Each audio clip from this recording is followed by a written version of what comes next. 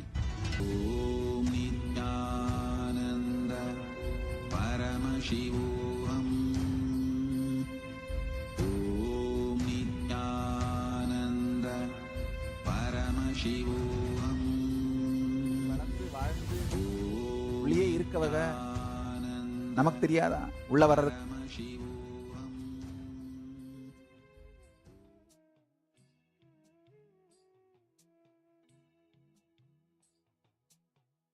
வாழ முடி.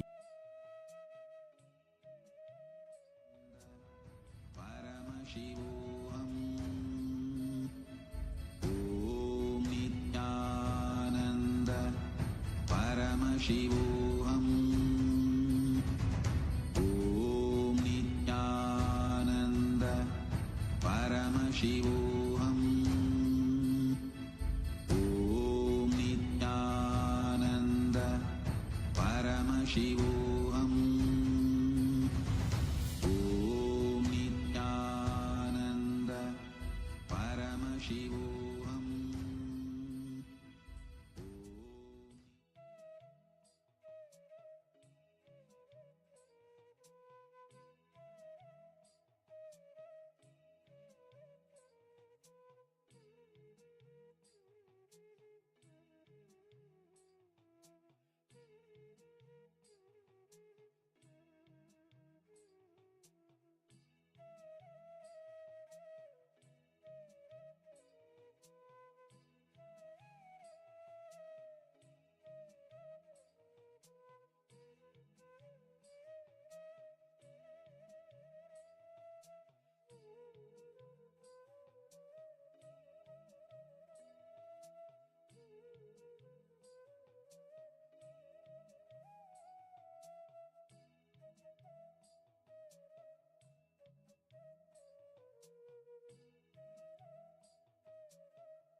परमसुखदं केवलं ज्ञानमूर्तिं द्वन्द्वातीतं गगनसदृशं तत्त्वमस्याधिलक्ष्यम् एकं नित्यं विमलमचलं सर्वधी साक्षिभूतं भावातीतं त्रिगुणरहितं तद्गुरुं तं Namami.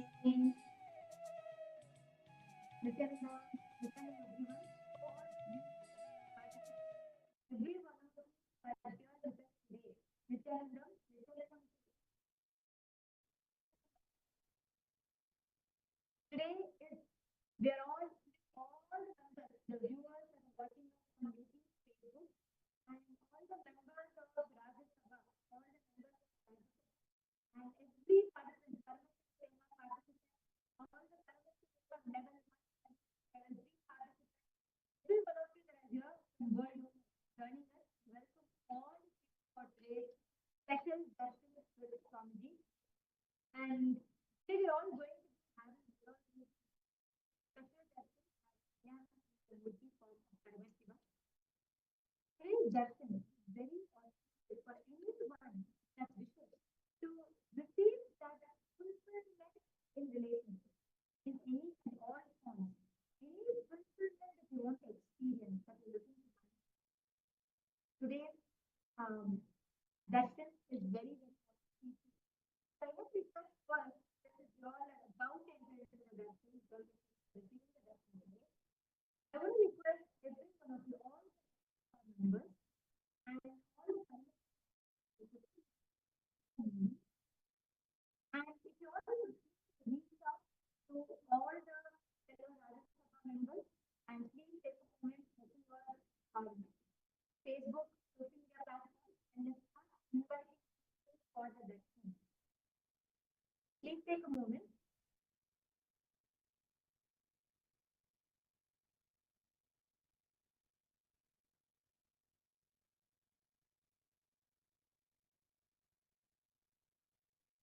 In the recent Satsang, we have been reading a lot of important truths, revealing to us about various different things, right from making us understand the 12 different pillars to various different important truths that Swamiji has been revealing in the Satsang. I want to request all participants, all the Paramashivoham Level participants, please can all of you settle down.